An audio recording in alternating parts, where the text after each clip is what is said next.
Hello everyone, welcome back to code with Vicky verse YouTube channels. आज हम basically Kafka की deep learning के बारे में बात कर रहे हैं। आपने को पता होगा कि मैंने सिंक्रोनस कम्युनिकेशन और एसिंक्रोनस कम्युनिकेशन के बारे में बताया था। तो जो काफका होता है वहाँ हमारा एसिंक्रोनस कम्युनिकेशन के ऊपर बेस्ड होता है। अब यहाँ पर जैसे आप देख सकते हैं, हम ज़्यादा वीडियो को लॉन्ग नहीं करेंगे तो देखेंगे कि हमारी ये चार सर्विस है। यहाँ पर ऑर्डर सर्विस है, इन्वेंट्री सर्विस है, पेमेंट सर्विस है, एनालिटिक्स सर्विस है। अब ये ऑर्डर सर्विस क्या करती है, वो ये सेम मैंने वीडियो के अंदर डिफाइन भी किया हुआ है। ऑर्डर सर्विस ऑर्डर इन्वेंट्री के पास भेजती है, इन्वेंट्री सर्विस फिर पेमेंट करवाती है, पेमेंट सर्विस फिर एनालिटिक्स सर्विस के पास डेटा भेजती है। अब इसमें काफका के अंदर क्या होता है कि एक प्रोड्यूसर होता है, एक कंज्यूमर होता है। कंज्यूमर में भी प्रोड्यूसर तो एक ही होगा, बट कंज्यूमर जो हो सकते हैं वो कितने भी हो सकते हैं, जैसे कि service two, service three, service four. जैसे कि service two, service three, service four, मैंने तीनों को कंज्यूमर बनाया हुआ है यहाँ पर। और प्रोड्यूसर जो होता है वो बेसिकली की और वैल्यू के ऊपर काम करता है कि मेरी एक मैंने की मान ली कि मेरी की क्या है, टेस्ट है। और वैल्यू में क्या है, मेरा ऑर्डर डेटा है जो मैं सेंड कर रहा हूँ। ये प्रोड्यूसर बेसिकली इसे सेंड कर रहा है। अब जो कंज्यूमर होगा, कंज्यूमर पास में एक तो की होगी, एक होगी ग्रुप आईडी। अब जैसे की होगी, की तो वो टेस्ट रहेगी क्योंकि कंज्यूमर जितने कंज्यूमर होंगे क्योंकि वो सारे टेस्ट को ही रीड करेंगे, टेस्ट की को ही रीड करेंगे। क्योंकि जो काफका होता है वो एक कैटेगरी या बोल सकते हैं क्यू के अंदर डेटा को सेंड करता है, जैसे कि ब्रॉडकास्टिंग करता है। इसका काम मेनली काम होता है इवेंट को ब्रॉडकास्ट करना।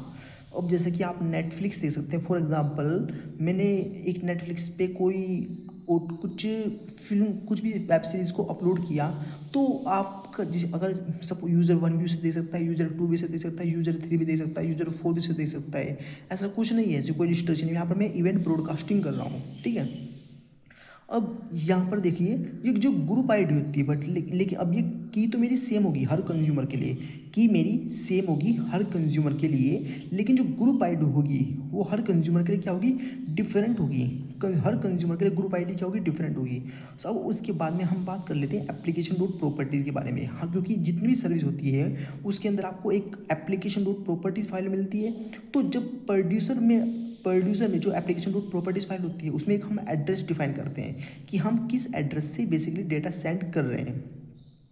एंड देन जो कंज्यूमर होते हैं, जितने भी कंज्यूमर है, consumer one, consumer two, consumer three, consumer four, सब वो जो उस प्रोड्यूसर से मैसेज को लिसन कर रहे हैं, उनके पास भी सेम एड्रेस होना चाहिए। लाइक जब मैं फ़ोन पे जब किसी से बात करता हूँ, अगर किसी दूसरे जिससे मैं बात कर रहा हूँ उस यूज़र को अगर मुझे जानना है तो उसे मेरा बेसिकली नाम पता होना चाहिए, मेरा एड्रेस पता होना चाहिए, उसे मेरे बारे में पता होना चाहिए कि मेरी इन्फॉर्मेशन है कि ये भाई बंदा कौन है कौन नहीं है। तो सेम लाइक इसी तरीके से ही कि अगर प्रोड्यूसर जिस एड्रेस पे बैठा है, कंज्यूमर को बेसिकली पता होना चाहिए कि वो किस एड्रेस से मैसेज सेंड कर रहा है।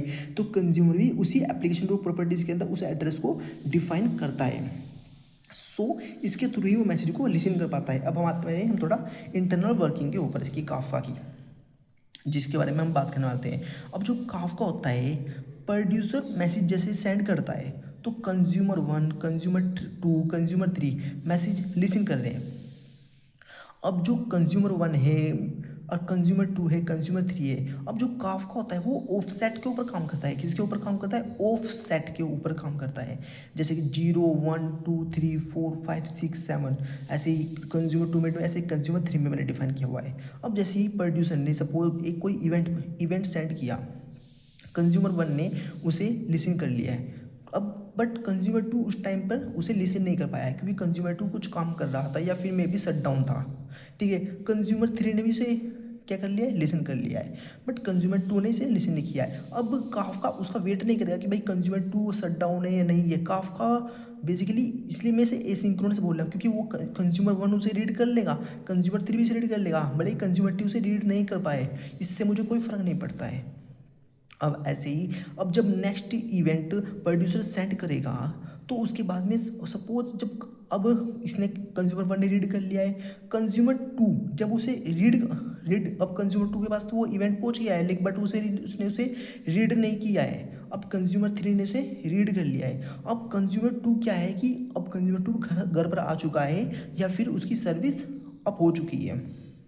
तो जैसी सर्विस अप हो चुकी है तो बेसिकली मेरा डेटा ऑफसेट के अंदर सेव है।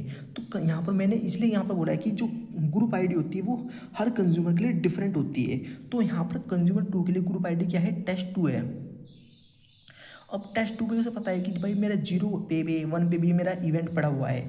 तो वो क्या करेगा कि पहले जैसे ही सर्विस अप होगी तो वो पहले ऑफसेट 0 पर जो इवेंट आया है सबसे पहले उसे रन कर देगा, ऑटो रन करेगा। ये आपको मैनुअली रन करने की नीड नहीं है क्योंकि काफका के अंदर क्यू के अंदर मैसेज पड़ा हुआ है।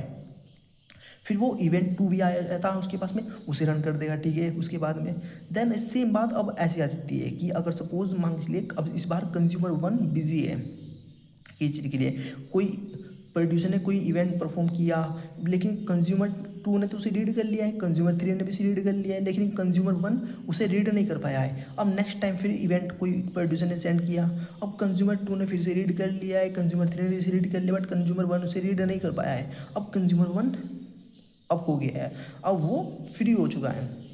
तो जैसे ही वो फ्री होगा तो कंज्यूमर 1 ऑटो ही रीड कर लेगा किसी मैसेज को क्यू के अंदर से ऑटो रीड कर लेगा ऑफसेट 2 पर, ऑफसेट 3 पर। ये होती है इसकी बात। अगर सपोज मान के चलिए अगर मैं डोकर एक कमांड के थ्रू ऑफसेट को मैं रीसेट भी कर देता हूँ तो इंटरनली काफका के अंदर बेसिकली उसे पता रहता है कि किस ऑफसेट तक मेरी वैल्यू को रीड किया जा चुका है कंज्यूमर के थ्रू। अब मैंने इसे रीसेट कर दिया तो मेरा ऑफसेट तो 0 से स्टार्ट होगा, लेकिन इंटरनली उसे पता है कि भाई मेरा ऑफसेट 3 तक मैंने डेटा रीड कर लिया है। तो वो क्या काम करेगा, जैसे आप ये दोबारा से सर्विस अप होगी तो ये इवेंट जो ऑर्डर इवेंट आया था कंज्यूमर 1 ने पहले जो इवेंट लिसन किया था ये इसे लिसन कर लेगा, फिर सेकंड को लिसन कर लेगा, फिर थर्ड को लिसन कर लेगा, फिर फोर्थ को लिसन कर लेगा। जहाँ पर भी उसे ऑफसेट खाली मिलेगा तो वहाँ पर वो रुक जाएगा। तो इस तरीके से ये काम करता है काफका। लेकिन अब एक इम्पोर्टेंट बात कर लेते हैं, जब आफ्टर सेंड मैसेज जब प्रोड्यूसर सेंड करता है, बेसिकली मुझे कंप्लीटली नहीं पता है कि जब प्रोड्यूसर या कंज्यूमर, जो प्रोड्यूसर होता है कंज्यूमर होता है, क्योंकि काफका को चलाने के लिए एक काफका टेम्पलेट होती है, काफका टेम्पलेट के थ्रू हम मैसेज सेंड करते हैं। या तो फिर हमें बेसिकली चाहिए होता है एक जू कीपर चाहिए होता है और काफका चाहिए होता है, जू कीपर और काफका चाहिए होता है। या तो वो हमें प्रोड्यूसर साइड पे चाहिए होता है, कंज्यूमर साइड पे चाहिए होता है, या प्रोड्यूसर और कंज्यूमर साइड दोनों पे चाहिए होता है। लेकिन मैं बता देता हूँ, उससे पहले सबसे पहले आपको इंस्टॉल करना पड़ेगा डोकर या डोकर डेस्कटॉप। देन उसके बाद में आपको इमेज क्रिएट करनी पड़ेगी जू कीपर की, जो मैंने दी हुई है ऑलरेडी अपने वीडियो के अंदर। फिर आपको काफका की इमेज क्रिएट करनी होगी।